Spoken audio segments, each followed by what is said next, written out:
From class 12th maths on the topic of inverse trigo, there is a question. Question is you have to simplify this inverse trigo function. Function is sine inverse 2x under root 1 minus x square. If x lies between 1 by root 2 to 1, then you have to find out the simplified form of this function.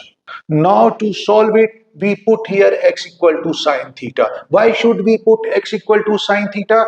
So just observe, if I put here sine theta, it will be 2 sine theta. And this function under root 1 minus x square will become under root 1 minus sine square theta, and which solution will be mod cos theta. So this function will be cos theta, this function will be sine theta. So we have 2 sine theta into cos theta, and which gets converted into sine 2 theta. So this will be sine 2 theta, outer function is sine inverse, so it can get cancelled and the function will come into simplified form. Therefore, we have to put here x equal to sine theta. Instead, you can put cos theta also. In both ways, it will be solved.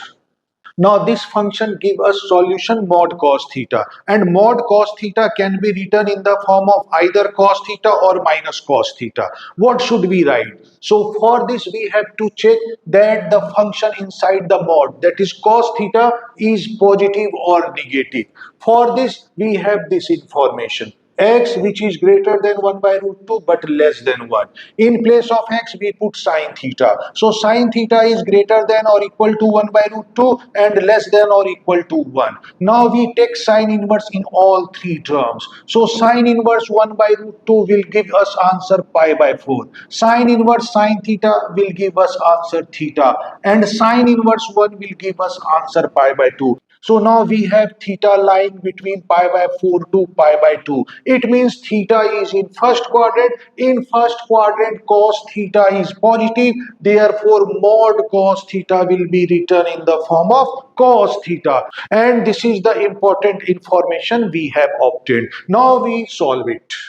So this inverse trigo function will become 2 into, in place of x we have written sine theta, and in place of this function we have written cos theta, which result we have just obtained. So it will become sine inverse 2 sine theta into cos theta, and we know that 2 sine theta into cos theta give us result sine 2 theta. So it will be sine inverse sine 2 theta. Can we cancel sine inverse and sine in this step?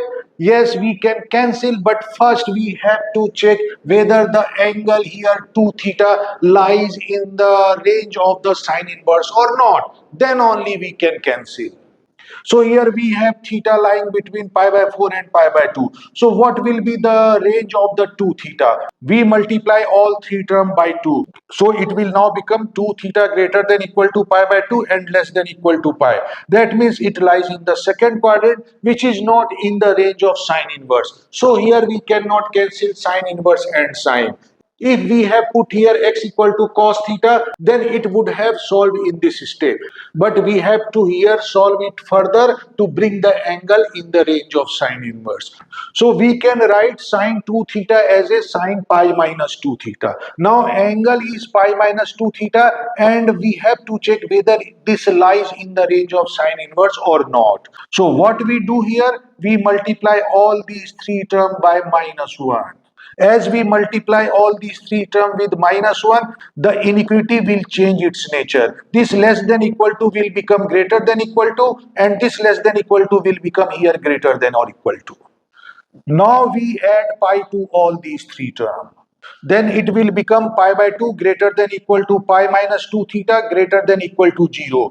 Now pi minus 2 theta is greater than equal to 0 but less than equal to pi by 2. That means this angle now lies in the first quadrant. First quadrant is the range of the sine inverse function. So this function now lies in the range of sine inverse. Therefore sine inverse and sine can get cancelled, and we have the answer pi minus 2 theta. Now we bring it in the terms of variable x, which is the variable of the question.